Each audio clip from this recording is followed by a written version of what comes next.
uh, with a new way of teaching and learning, we'll also have to create new systems for discipline.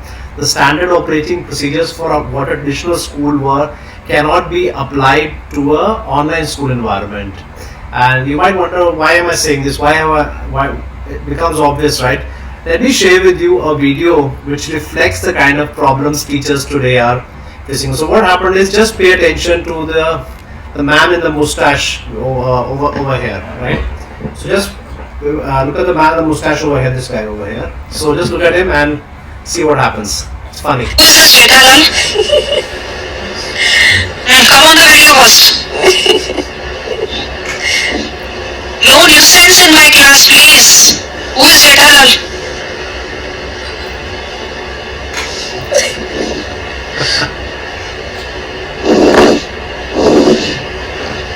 I think you all are not aware that we have the right to expel students from the class, and once we expel, we will not allow you to get in the class.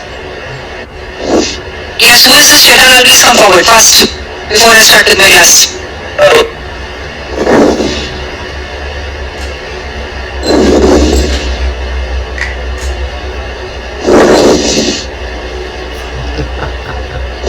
Who is this Jetalal? So you can see the teacher had basically no way of handling the situation. Kids are so smart. Some child put his profile picture as name as Jetalal and entered the class, and everybody else was just giggling, and so this is a new reality. So I think schools will have to update their policies and regulations and accept that the kids are going to be very, very smart. So I think it's going to be an interesting time as parents and school teachers. We deal with us. We are supposed to manage a group of people who are smarter than us. So these children are more tech savvy than the adults. It's going to be a very interesting couple of months, and things like these will be seen in classrooms all over the world.